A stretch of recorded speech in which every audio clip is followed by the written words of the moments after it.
Assalamualaikum warahmatullahi wabarakatuh. Selamat pagi, siang, sore, malam semuanya. Kami dari kelompok 3, kelas A, akan menyampaikan materi mengenai oviolit Sulawesi bagian timur, Halmahera, Buru, dan Seram dengan anggota seperti yang tertera pada layar.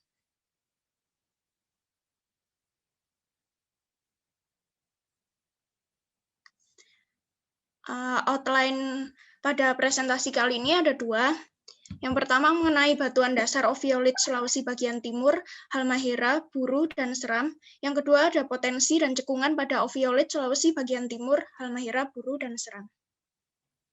Masuk ke outline yang pertama, yaitu batuan dasar oviolit Sulawesi bagian timur, Halmahera, Buru, dan Seram. Yang pertama pada Sulawesi bagian timur. Batuan dasar Sulawesi bagian timur tersusun atas oviolit dan kepingan benua menurut H. Panggabean dan Surono tahun 2011. Oviolit di bagian timur Sulawesi tersebar di lengan timur dan lengan tenggara Sulawesi, terdiri atas batuan mafik dan ultramafik. Batuan tersebut terdiri atas peridotit berupa Harzburgit dan lazerlit, dunit, piroksenit, gabbro, basalt yang ditutupi oleh sedimen laut dalam menurut Surono tahun 2011. Sedimen laut dalam tersebut tersusun atas batu gamping, serpih, dan rijang radiolarian. Terdapat dua kepingan benua yang cukup besar di Sulawesi bagian timur, yaitu kepingan Banggai Sula di lengan timur Sulawesi dan kepingan benua Sulawesi Tenggara di lengan tenggara Sulawesi.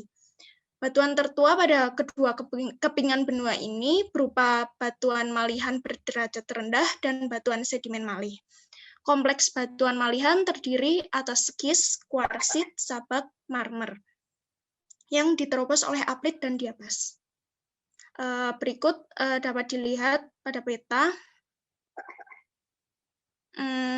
sebaran oviolit Sulawesi bagian timur dan kepingan benua.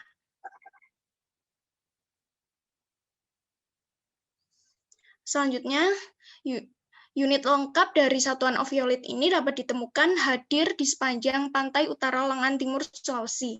Selain itu, pada lengan tenggara dan Pulau Kabaena didominasi oleh sekuen ultramafik dan hanya basaltic volcanic unit yang tersingkap di daerah Lamasi.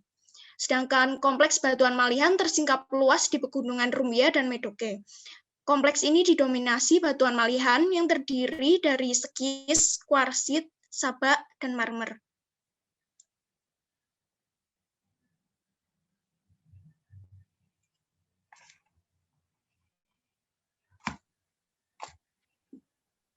Selanjutnya adalah penentuan umur berdasarkan penarikan KAR pada sampel oviolit dari berbagai lokasi di Sulawesi bagian timur berdasarkan beberapa ahli, antara lain Simanjuntak 1986, Mubroto 1988, dan Parkinson 1990. Berdasarkan hasil penelitian tersebut, umur oviolit di Sulawesi bagian timur berkisar antara kapur akhir hingga oligosen akhir, yang secara umum umur oviolitnya semakin muda ke arah timur. Selanjutnya adalah penarikan KAR pada batuan malihan, penyusun kepingan Banggai Sula didapatkan umur karbon akhir. Berdasarkan Sukamto 1975, Piagram DRR 1985, dan Garat DRR 1989. Selanjutnya adalah batuan sedimen laut dalam, tersusun atas batu gamping, serpih, dan rijang radiolarian, di mana pada rijang radiolarian banyak ditemukan fosil radiolaria yang menunjukkan umur kapur awal hingga kapur akhir, berdasarkan Surono dan Soekarna 1995A dan Simanjuntak DRR 1993B.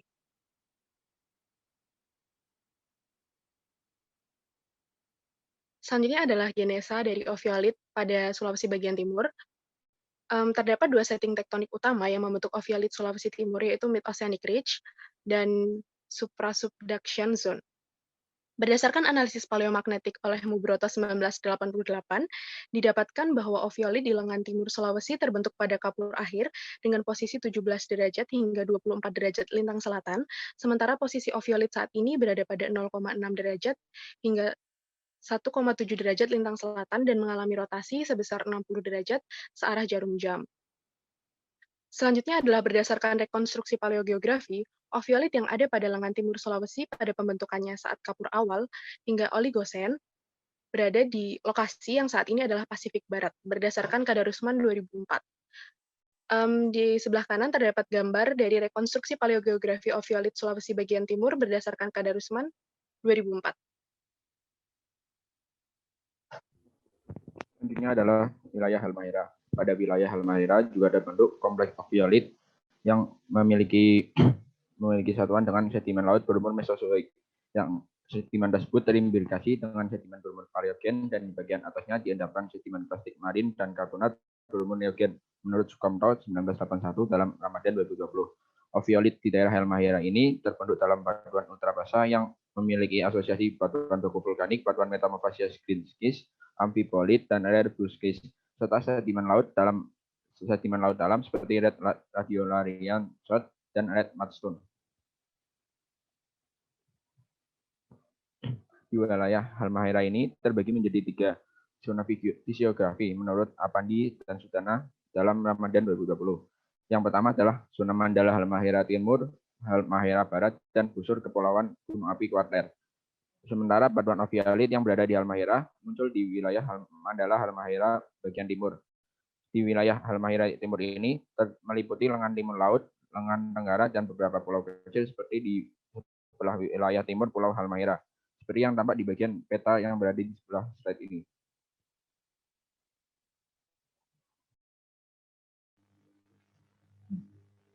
Lalu lanjut pada genesa pembentukan dari Ophiolite di Halmahera, yaitu pada menurut HAL 2012 dalam Ramadan 2020, Pulau Halmahera pada awalnya berada di sebelah utara bagian Pulau Papua.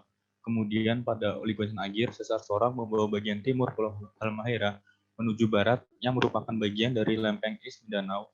Lalu pada Miocene Akhir, terbentuk dua buah subduksi di bagian barat dan timur, serta di bagian utara dan selatan terdapat sesar geser. Selanjutnya adalah keberadaan sesar-sesar ini memisahkan lempeng Laut Maluku. Subduksi pada bagian barat dan timur lempeng Laut Maluku ini terus berlangsung, sehingga lempeng Laut Maluku pada Miocene Akhir berukuran lebih kecil. Proses subduksi ini pula yang membentuk lempeng East Mindanao patah dan terkoalisikan terhadap lempeng tersebut. Lalu ketika proses kolisi, terbentuk sesar-sesar naik yang memotong seri Ophiolite dan membentuk singkapan dan tersingkap, serta terbentuk batuan metamorf derajat rendah dan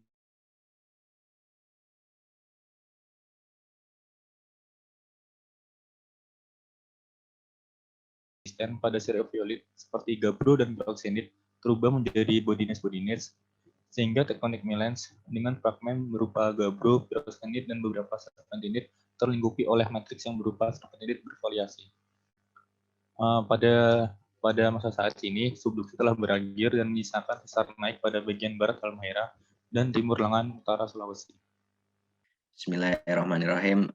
Selanjutnya saya akan membahas mengenai batuan dasar Ophiolite Sulawesi bagian timur di bagian Buru, yaitu Pulau Buru.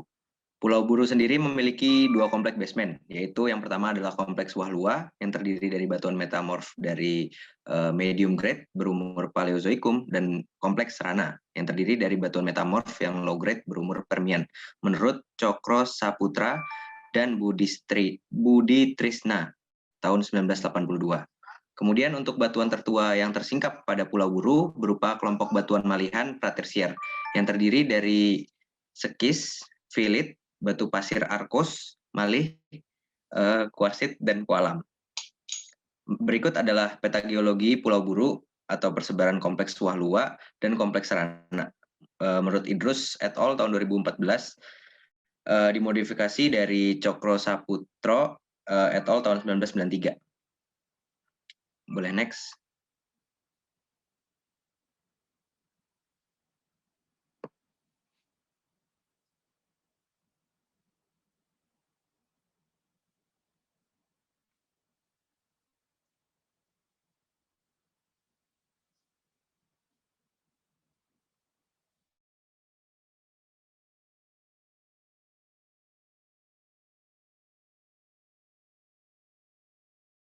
Idrus tahun 2014, kemudian kompleks Rana itu terletak di bagian tengah Pulau Buru, yaitu pada bagian tengah pulau di sekitar Danau Rana.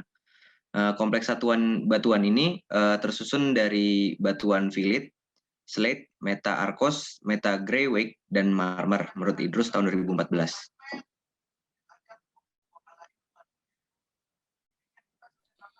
Selanjutnya adalah kompleks metamorfisme di buru, di mana metamorfisme di daerah ini secara Genesa dia termetamorfisme pada suhu 630 derajat Celcius dengan gradien termal mencapai 40 derajat Celcius per kilometer. Tekanannya mencapai 5 kb. Lalu menurut Linsberg et al. Tahun 1997, oviolit di pulau ini terbentuk dari rifting pada awal Miosen di antara dua blok, yaitu mikroblok buru seram dengan lempeng Australia. Dan batuan tersier yang ada di daerah yang tersebar di daerah ini, yang tersebar di sekitar pulau, merupakan batuan sedimen yang tererosi dari bahan yang terangkat oleh gaya tektonik di pulau ini, di mana itu berkaitan dengan poin sebelumnya. Lanjut, monggo, silakan. Selanjutnya yaitu mengenai batuan dasar pada Pulau Seram. Jadi pada batuan dasar pada area pada Pulau Seram ini berupa oviolit yang tersingkap pada kompleks Kobiboto. Kemudian kompleks ini tuh tersusun dari batuan peridotit, kordierit granit, granulit, migmatit, dan gneiss. Menurut Pownal tahun 2013. Kemudian terdapat pula basement yaitu berupa kompleks Kobiboto, di mana batuannya terbentuk pada high grade metamorfisme, yaitu berupa schist dan gneiss, yaitu yang berumur Pre-Cambrian sampai Lower Paleozoic. Menurut Cokro Saputro dan Budi Trisna tahun 1982. Berikut kolom stratigrafinya pada Pulau Seram bisa dilihat pada sebelah kanan. Menurut Pownal tahun 2013. Selanjutnya yaitu batuan oviolit di Seram ini muncul di Pegunungan Kobiboto, kemudian juga muncul pada Semenanjung Kaibubo pada daerah Seram Tengah, terus juga pada Gunung Langget, daerah Seram bagian barat daya, dan pada bagian utara Pulau Hito. Nah, bisa dilihat peta dari peta geologi Ambon dan Seram. Menurut Pownal 2013, modifikasi dari FAB tahun 1945 dan Gimerat tahun 1946, pada Cokro Saputro et al. Tahun 1993. Nah, kemudian berdasarkan data dari rasio isotop unsur kalium dan unsur AR, batuan oviolit Seram ini terbentuk pada periode yang sangat cepat, yaitu berumur 20 sampai 15 million year ago. Dari sampel back basin basal yaitu BAB dan kemudian BABB, dan kemudian juga pada umur 15 sampai 9 million year ago dari sampel pada batuan Island Arctoids, yaitu menurut Monnier pada tahun 2013.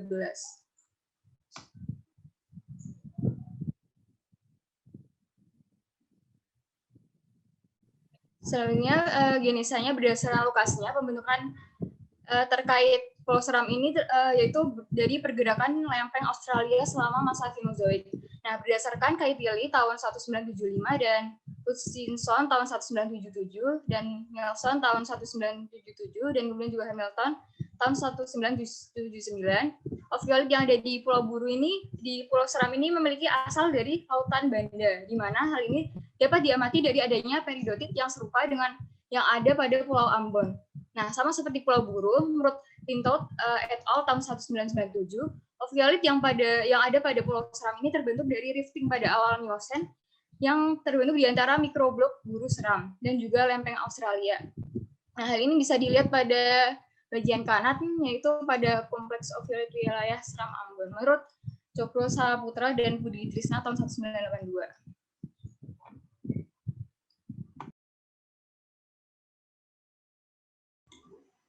Lalu yang selanjutnya, kita akan membahas mengenai cekungan dan potensi oviolit Sulawesi bagian timur, Halmahera, Buru, dan Seram.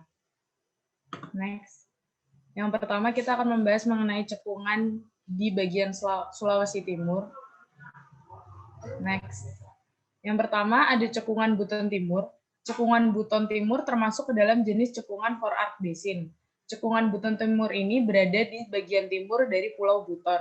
Cekungan ini dibatasi oleh Laut Banda di bagian utara dan di bagian timur, lalu di bagian selatan berbatasan dengan Laut Flores, serta di bagian barat berbatasan dengan unggungan tengah Pulau Buton. Wilayah Buton ini merupakan bagian dari fragmen mikrokontinen yang diantaranya terdiri dari Pulau Buton, Pulau Muna, dan Pulau Tukang Besi. Gaya dan orientasi struktur yang ada saat ini menunjukkan bahwa keseluruhan mikrokontinen Buton berada pada zona transversif strike slip. Di Selat Buton terdapat indikasi adanya reaktivasi zona paleosutur dengan pergerakan utama berupa sesar sinistral. Pola struktur yang ada pada perairan Pulau Buton ini sangat dipengaruhi oleh kondisi tektonik yang terjadi dan berkembang di wilayah timur Sulawesi. Dampak dari proses tektonik tersebut mengakibatkan terbentuknya struktur geologi seperti lipatan, sesar anjak, sesar normal, sesar geser mendatar, dan kelurusan. Sesar utama yang terbentuk memiliki arah yang sejajar dengan arah memanjang dari tubuh batuan pratersier dan sumbu cekungan sedimen Miosen. Next.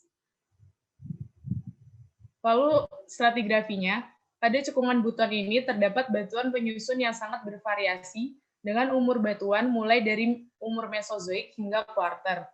Lalu urutan stratigrafi yang ada pada batuan di cekungan Buton ini apabila diurutkan dari umur yang tertua hingga termuda, yaitu yang pertama ada skis kristalin, yang kedua ada batuan Mesozoik di mana di dalamnya mencakup formasi Winto, formasi Dole, formasi Ogena, formasi Rumu, dan formasi Tobelo. Lalu batuan tersier yang di dalamnya mencakup formasi Tondo dan formasi Sampola Fossa, dan yang terakhir adalah batuan kuarter. Next. Lalu potensi di daerah Buton ini terdapat banyak rembesan minyak, gas, dan keberadaan aspal, yang mana hal tersebut mencirikan adanya hidrokarbon yang ada pada daerah ini. Sistem petroleum yang terbentuk di Buton ini memungkinkan daerah tersebut untuk dieksplorasi lebih lanjut. Keterdapatan hidrokarbon pada cekungan ini berasal dari batuan induk yang berasal dari formasi Winto. Formasi Winto sendiri memiliki litologi berupa shale yang berumur Trias yang kaya akan sulfur dan memiliki kerogen tipe 2 dengan total organic content sebesar 1-16%. Reservoir utama yang ada pada daerah Buton ini berada pada formasi Tondo yang memiliki litologi berupa batu pasir kerikilan yang memiliki porositas baik yang bernilai sekitar 8 hingga 25% dengan rata-rata sekitar 10%. Next.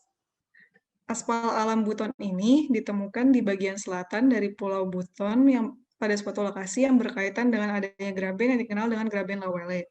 Keterdapatan dari aspal di bagian selatan dari Pulau Buton ini tersebar pada daerah yang mengalami perlipatan dan pensesaran yang kuat, terbentuk sebagai resapan dalam batu gamping dan batu pasir dari formasi Sampala Kosa. Pada gambar ini merupakan salah satu aspal yang ditemukan di daerah Lawele tersingkap di dalam lapisan batu pasir yang berbutir sangat kasar, memiliki warna hitam kecoklatan dengan adanya bulir-bulir aspal hitam yang mengkilap. Diperkirakan lapisan batu pasir ini merupakan bagian atas dari formasi Sampala Kosa. Next. Cekungan Luwuk Banggai. Cekungan Luwuk Banggai ini terletak di selatan bagian timur dari Pulau Sulawesi dan di sebelah barat dari Pulau Banggai. Batas dari cekungan ini pada bagian barat daya adalah zona patahan Manois, pada bagian barat laut zona patahan Batui, dan pada timur itu ada Ophiolite Belt. Cekungan ini berdasarkan umurnya dapat diklasifikasikan sebagai cekungan pratasier hingga tarsier. Dan sedangkan berdasarkan genesanya, cekungan ini dapat diklasifikasikan sebagai cekungan pasif margin yang mengalami rifting. Mikrokontinen dari bagai ini diinterpretasikan merupakan hasil dari pemisahan Gondwana pada masa Mesozoikum. Next. Stratigrafi cekungan ini terdiri dari sedimen pratersier hingga tersier. Dengan urutan stratigrafinya itu terdiri dari batuan dasar pratersier yang terdiri atas skismika, kuarsit, dan granit yang memiliki hubungan tidak selaras dengan kelompok salodik yang berumur tersier, yang terdiri dari formasi Tomori, formasi Mantindok, formasi Minahaki, dan anggota Mentawa. Next. Potensi pada cekungan ini itu dikenal sebagai cekungan yang memiliki potensi minyak dan gas bumi, terutama gas bumi. Hasanusi 2012 dalam Bahri 2015. Pada cekungan ini terdapat beberapa jenis perangkap migas, yaitu perangkap anti-clean yang berasosiasi dengan sesar naik. Perangkap ini merupakan play hidrokarbon utama pada cekungan Luwuk Banggai.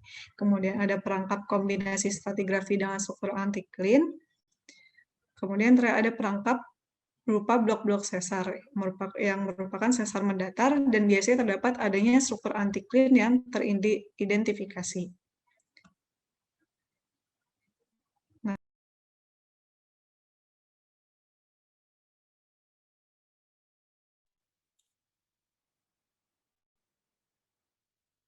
cekungan Tomori. Cekungan Tomori di daerah Batui Luwuk hingga Teluk Kolonadale terbentuk akibat tumbukan benua mikro Banggai Sula dan batuan oviolit Sulawesi Timur. Di sebelah merupakan gambar subduksi benua mikro Banggai Sula dengan Sulawesi bagian timur yang membentuk zona subduksi di Teluk Tomori di daerah Kolonadale. Next. Tumbukan antara Banggai Sula dengan lempeng Asia terjadi dari Miosen Tengah sampai Pliosen. Tumbukan tersebut menghasilkan oviolit Sulawesi dan sesar kelopak pada bagian timur dari lempeng mikro Banggai Sula.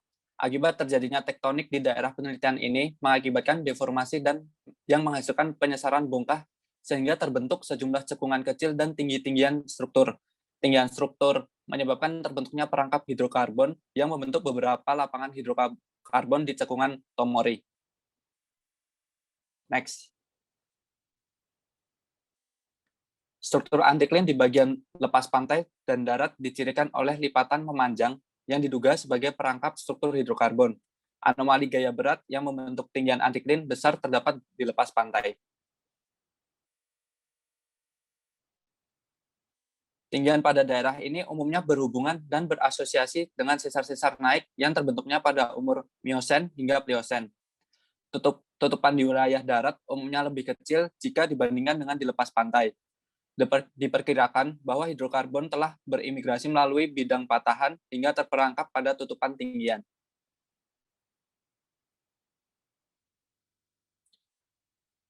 Di sebelah kiri merupakan penampang seismik yang memperlihatkan tumbukan Banggai fragmen dan Sulawesi Timur, menghasilkan sesar-sesar naik sebagai perangkap struktur hidrokarbon.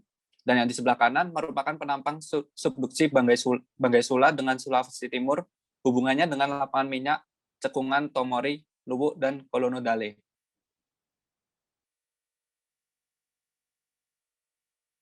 Next. Memiliki batuan induk dan reservoir hidrokarbon berumur Kenozoikum dan Mesozoikum. Pada lapisan Mesozoikum kemungkinan adalah batuan induk dari formasi Tokala atau formasi Nanaka, walaupun belum terbukti sampai sekarang.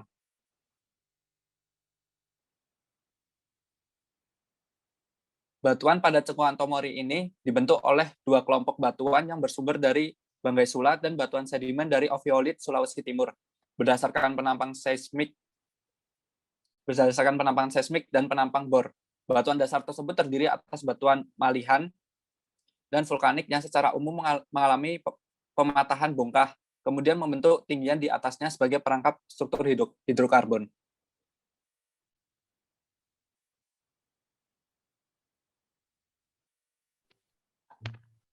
Selanjutnya cekungan Halmahera. Next. Cekungan Obi merupakan cekungan tersier di daerah Pulau Bacan, Pulau Obi, dan Pulau Obilatu. Secara administratif berada di Kabupaten Halmahera Selatan, Maluku Utara. Berumur Paleogen dan Neogen. Cekungan ini dipengaruhi oleh tektonika dari tumbukan lempeng Australia, lempeng Sunda, dan lempeng Samudra Filipina.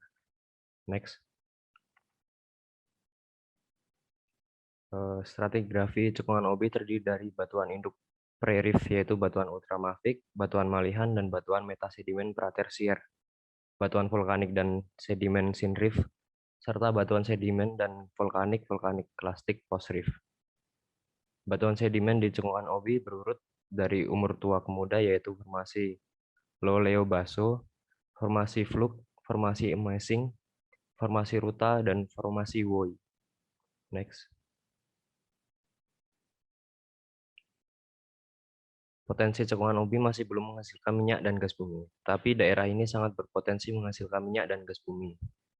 Batuan sumber cekungan ubi tersusun atas kerogen dengan tipe 3 dan tipe 4.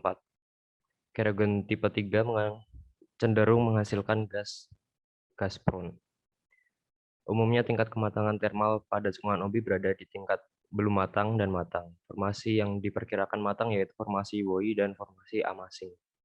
Next.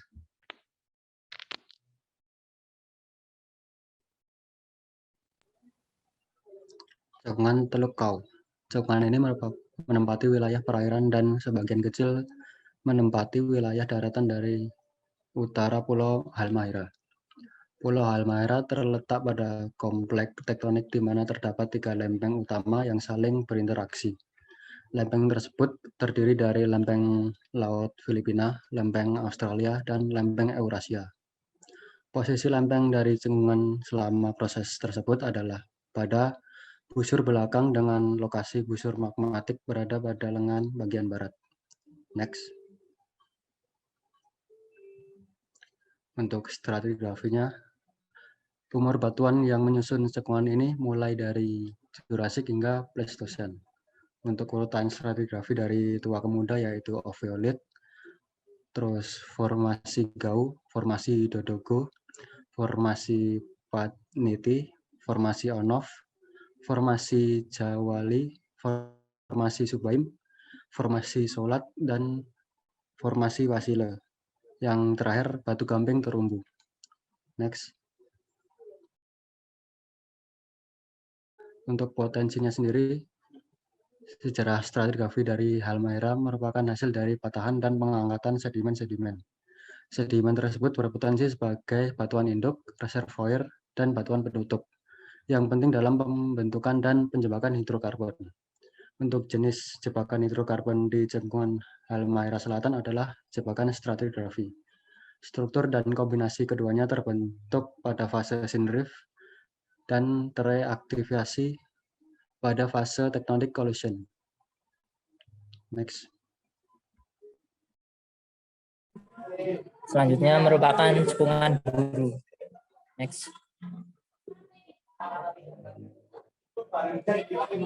Pada bagian kanan merupakan gambar dari lokasi cekungan buru. Cekungan buru ini terletak di utara Pulau Buru dan memiliki kecenderungan yang mirip dengan palung seram, tetapi secara morfologis dapat dibedakan dengan palung seram.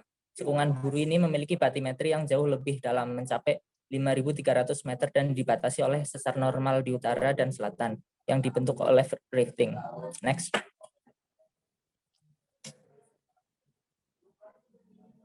Pada bagian kiri merupakan gambar stratigrafi dari cekungan buru. Stratigrafi dari buru ini dimulai dari umur Paleozoik hingga Cenozoik. Diawali dari batuan dasar berupa batuan metamorf berderajat medium hingga derajat rendah. Pada umur Triasik terendapkan batuan karbonat bersama batuan plastik. Pada umur akhir Jurasik terdapat proses vulkanisme yang ditandai dengan adanya lava basaltik dan tuff. Hingga umur Cenozoik pembentukan batuan karbonat terus berlangsung. Next. Potensi dari cekungan buru. Cekungan buru ini berpotensi menghasilkan minyak dan gas bumi dengan adanya batuan induk berupa batu gamping berumur akhir Triasik hingga Jurasik. Adanya batuan plastika seperti serpih dan pasir dapat menjadi batuan reservoir. Masalah yang ada dari cekungan buru ini adalah batuan yang menjadi trap jarang dijumpai. Next. Selanjutnya cekungan seram. Pada saat ini menjelaskan mengenai cekungan serta potensi yang berada di atas batuan dasar atau ophiolith daerah seram. Cekungan seram ini terletak di lepas pantai Papua Barat, Indonesia Timur, di mana secara tektonik daerah ini memiliki proses tektonika dan pembentukan yang kompleks. Next. Di lokasi ini terdapat beberapa cekungan yang memanjang dari utara ke arah tenggara sepanjang busur banda di mana cekungan ini memiliki potensi hidrokarbon. Hasil penelitian menunjukkan bahwa bahan organik minyak ini pada lokasi ini berasal dari marine alga tipe 2 yang diendapkan pada kondisi anoksik. Menurut Peters dan Moldovan tahun 1993 dalam Wahidiono 2016. Keberadaan potensi hidrokarbon di pulau ini dikendalikan oleh proses tektonik terkait dengan evolusi fault thrust belt menurut Kartanegara tahun 2016, di mana akhir Jurasik menjadi umur sosro di daerah ini, menurut Adlan 2016. Di cekungan seram ini memiliki subcekungan lagi, seperti cekungan bola dan juga cekungan oseil. Next. Berdasarkan Lantau 2017, cekungan bola ini memiliki potensi hidrokarbon yang diinterpretasikan berada pada batu pasir di formasi Kaniken. Pola dan urutan stratigrafi seram menunjukkan bahwa pembentukan cekungan bola berkaitan dengan tumbukan benua Australia dan busur laut Banda dan terletak di busur luar non-vulkanik dari busur Banda. Ke sebelah timur laut, daerah cekungan membuka ke laut seram yang lebih dalam. Next. Berikut merupakan ilustrasi bagaimana cekungan seram terbentuk. Menurut Septianta dan Setiadi tahun 2010, secara umum, cekungan seram ini terbentuk dari obduksi kerak granitan dan kerak basaltan dengan sesar yang bekerja pada bagian selatan. Batuan pratersier menjadi sumber material untuk cekungan seram. Next.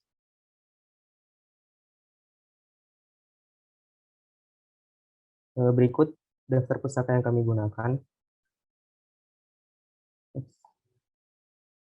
Next.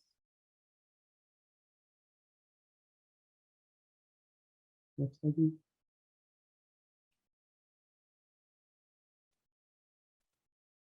Sekian presentasi dari kami. Mohon maaf apabila terdapat kesalahan. Wassalamualaikum warahmatullahi wabarakatuh. Terima kasih.